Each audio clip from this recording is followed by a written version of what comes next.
So we finally got our first look at Splatoon Raiders, the upcoming Nintendo Switch 2 Splatoon game. We found out that it is actually going to be a single-player focused spin-off instead of a traditional entry in the Splatoon mainline franchise. It appears to be heavily inspired by the Salmon Run mode in the previous Splatoon games and is turning that game mode into a full-fledged sort of game. The game appears to be focused on you as an Inkling going to these neighboring salmon-infested islands, raiding them for parts, which you can then use to build upgrades, and then basically repeating that process.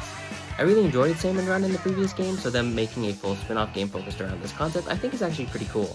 The focus on single-player over multiplayer is kind of surprising, but not unwelcome. It's not entirely single-player focused though, there is an online co-op mode. And perhaps the best news from this thing is that it's not going to be a full-price Nintendo Switch 2 game. The game is going to be $50 USD digitally and $60 physically. Finally, we are seeing some positive effects from variable pricing. However, it does have me worried that this might not necessarily be a full-fledged game in terms of content. For now though, based on what I've seen, it looks pretty good, and I'm going to choose to remain optimistic. Let me know, are you excited for this game?